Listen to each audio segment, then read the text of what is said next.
নমস্কার বন্ধুরা, ইএনকে চ্যানেলের পক্ষ থেকে তোমাদের সকলকে স্বাগত। আশা করছি যে যেখান থেকে আমার ভিডিওটা দেখছো তোমরা সকলে ভালো আছো, আমরাও সকলে ভালো আছি। বড়দের প্রণাম আর ছোটদের ভালোবাসা নিয়ে আমি ব্লগটা স্টার্ট করলাম। এই যে দেখো বন্ধুরা, আমি উঠেছি আজকে 6:30টার সময়। উঠে তারপরে বাইরের কিছু কাজ ছিল, যেমন থাকে বাসি কাজ, সেই সমস্ত কাজটা সেরে আমি ঘরে চলে এসেছি। দেখো বন্ধুরা, ঘরের বিছানাটা তুলে নিচ্ছি, কারণ ওই পড়ে থাকে বিছানা, তো সেই 10টা 11টা, কোনো দিন 12টা 12:30 বেজে যায় বাসি বিছানা। আমার আবার বাসি বিছানা অতক্ষণ ধরে পড়ে থাকলে আমার ভালো লাগে না।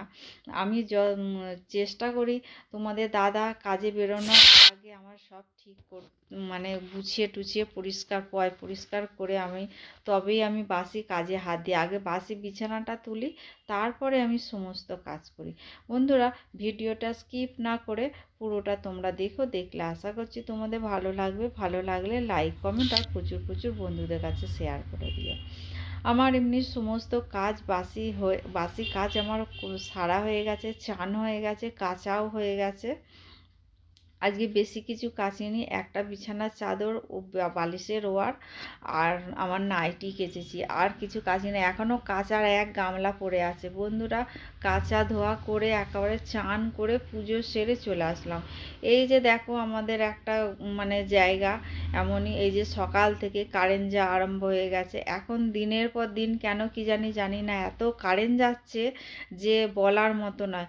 আগে চা খাওয়া হয়ে গেছে, আমি এতক্ষণ ধরে বসে বসে এই ফোন ঘাঁটছিলাম, একটু ফোন ঘাটাঘাটি করে এবার উঠবো, জামা কাপড় গিয়ে উপরে মেলে আসবো। দেখি মেলার জায়গা থাকলে তাহলে মেলবো, নাহলে রেখে দিয়ে আসবো, পরে যেগুলো শুকাবে। আজকে রোদ নেই জানো বন্ধুরা, পুরো অন্ধকার আকাশ। আকাশ পুরো ওই দিকটা দেখছি পুরো অন্ধকার করে আছে। আর এমনি আর সূর্য ওঠেনি আজকে এখনো পর্যন্ত। আমি তো জানলা দরজা এখনো পর্যন্ত খুলিনি, যাই গিয়ে দেখি বাইরে কি অবস্থায় আছে দেখি। তার আগে ভাতটা বসাবো, ভাত বসিয়ে দেবো, ভাত বসিয়ে দিয়ে তারপরে উপরে যাবো। তাহলে চলো বন্ধুরা, আমাদের ডোরা দেখো নিশ্চিন্তায় ঘুমাচ্ছে। তোমাদের দাদা মাস্ক পেতে দিয়ে গেছে, মাস্ক ওর কানের মধ্যে, দেখেছো? তোমাদের দাদা মাস্কটা পরিয়ে দিয়ে বাইরে বেরোয়, ও তার মধ্যে খুলে আর কানের সাইডে নিয়ে বসে থাকে, কখনো মাথার মধ্যে নিয়ে বসে থাকে। এই যে দেখো আমার বিছানা গুছানো কি অবস্থা দেখো, দেখেছো? দেখি আজকে মাছের ঝোল করব। এর আগের দিন মানে পেঁপে দিয়ে করেছিলাম, আর আজকে না 2-3 দিন ধরে ফ্রিজে মাছটা পড়ে আছে। দেখি আজকে এমনি শুধু করব, হয়তো করলে তোমাদের সঙ্গে শেয়ার করব। তাহলে চলো বন্ধুরা, আমি ওই দিকের কাজগুলো সেরে তারপরে উপরে যাব। ছাদ ছাদ আমাদের নেই, ছাদ বলি খালি। উপরে বারান্দায় গিয়ে মেলে দিয়ে আসবো, যতটা শুকাবে, তারপরে দেখা যাবে। তাহলে চলো বন্ধুরা। বন্ধুরা, এই যে দেখো রান্নাঘরে চলে এসেছি। আমি ভাত বসিয়ে দিয়েছি। ভাতের মধ্যে 4টে উচ্ছে আর 2টো আলু দিয়ে দিয়েছি। আজকে উচ্ছে আলু মানে মাখবো। আর এইখানে কালকের না বেগুন কাটা ছিল, তোমাদের বলেছিলাম বেগুন ভাজা করব, কিন্তু কালকে বেগুন ভাজা করা হয়নি। কালকে সারাদিন তো রান্নাঘরেই পড়েছিলাম। আজকে সেই বেগুনগুলো ভাজবো। তাহলে চলো বন্ধু, আজকে সয়াবিন আলুর আমি তরকারি করব আমাদের মায়ের জন্য। তা তোমাদের সেটা শেয়ার করব।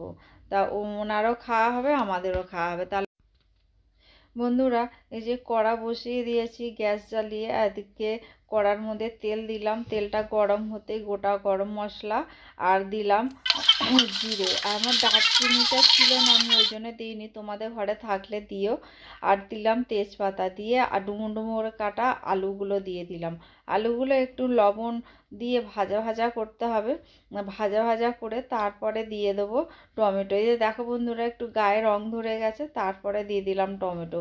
টমেটোটা একটু ভাজা নাড়াচাড়া করলাম, করে দিয়ে দিলাম গ্রেট করা আদা। গ্রেট করা আদাটা দিয়ে তারপরে দিয়ে দিলাম আমি অল্প সামান্য চিনি, টমেটোর উপরে চিনিটা দিলে না একটু কালারটা ভালো আসে। তারপরে দিয়ে দিলাম কাঁচা লঙ্কা। আজকে গুঁড়ো লঙ্কা দেবো না, পুরো কাঁচা লঙ্কা দিয়ে হালকা পাতলা একদম রান্না করব। আর দিলাম দেখো হলুদ গুঁড়ো, জিরে গুঁড়ো দিলাম, দিয়ে কাঁচা লঙ্কা দিলাম, তোমরা তো দেখতে পেলে। এবার আমি মশলাটা ভালো করে কষাবো, কষিয়ে নিয়ে তারপরে জল দিয়ে দিতে হবে। এই যে কষানো হয়ে গেছে, তেল ছেড়ে গেছে, আমি জল দিয়ে দিলাম।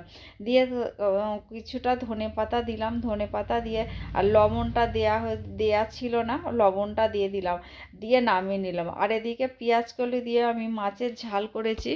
সেই মাছের ঝালটা তোমাদের শেয়ার করব ভেবেছিলাম, কিন্তু কিছু কিছু জায়গায় আমি ভুলে গেছিলাম ভিডিও করতে, ওই জন্য আর তোমাদের দেখালাম না। এরপরে যেদিন আমি করব সেদিন আমি তোমাদের কাছে শেয়ার করব। তাহলে বন্ধুরা আমি একটু রেস্ট করছিলাম, রেস্ট করতে গিয়ে তারপর তোমাদের দাদা চলে এসছে।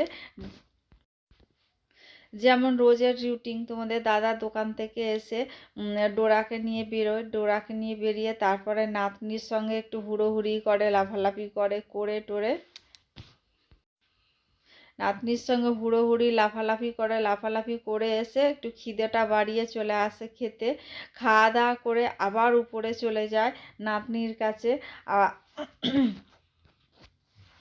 তা নাতনির কাছে যায়, নাতনিও দাদু ভক্ত, আর দাদুও হচ্ছে নাতনি ভক্ত। দুজন মানে যতক্ষণ ঘরে থাকে ততক্ষণ মানে থাকলেই হয়, এই আর কি। এইরকম দুজনে মিলে থাকে, এতটাই দুজনে মিলে আনন্দ, মানে আনন্দ উপভোগ করে খুব একদম। তার মধ্যে বন্ধুরা তোমাদের দাদা দুপুরবেলা নিয়ে আসলো আটা ময়দা, সব বাড়ন্ত ছিল, ওই জন্য আটা ময়দা, আমার এমনি ঘরের সমস্ত মশলাই বাড়ন্ত, কোনো কিছুই মশলা আমার ঘরে নেই। আজকে তোমাদের দাদাকে বললাম, তোমাদের দাদা আটা ময়দাটা নিয়ে এসছে দুপুরবেলা। আর নিয়ে এসে দেখো এখানে আছে আদা আর রসুন, এই যে আদা রসুন নিয়ে এসছে তোমাদের দাদা। যে আলু নিয়ে এসছে, আলু নিয়ে এসে এর মধ্যে ঢুকিয়ে রেখে দিয়েছে, এই যে ফ্রিজের নিচে আলু ঢুকিয়ে রেখে দিয়েছে। বন্ধুরা এই যে রুটি হয়ে গেছে, এই যে দেখো রুটি হয়ে গেছে। এই যে সকালবেলা তরকারি হয়েছিল, সেই তরকারিটা জাল দিচ্ছি। সন্ধেবেলা এসছি দেখো, সন্ধেবেলা আমাদের ঘরে না রোজ কীর্তন চলে। আমার কাকি শাশুড়ি, আমার শাশুড়ি দুজনে মিলে কীর্তন দেখছে। আর আমাদের দল হচ্ছে দুষ্টুমি করছে আর একটা পাকা পাকা কথা বলছে। ওরা কীর্তন শুনতে, ওর দুষ্টুমি আর পাকা পাকা কথা শুনে ওরা কীর্তন শুনতে শুনতে ওরাও হেসে ফেলছে। এদিকে ডলের এরকম কর্মকাণ্ড, আর ওদিকে ডোরা কি করবে, কিছু করার নেই, ও চুপচাপ হয়ে আছে। আর ওরা কীর্তনের তালে তালে হরিবোল হরিবোল হাত তুলে করছে, তা ও বলছে জয় নিতাই, হরে কৃষ্ণ হরে কৃষ্ণ। আর বন্ধুরা জানো, ও কপালে না তিলক নিয়ে এসছে, ও জন্ম যখন হয় ওর তিলক নিয়ে। তা বন্ধুরা ভিডিওটা আজকে এই পর্যন্ত, আর বেশি দূর বাড়ালাম না। তোমাদের যদি ভালো লেগে থাকে তাহলে লাইক কমেন্ট আর প্রচুর প্রচুর বন্ধুদের কাছে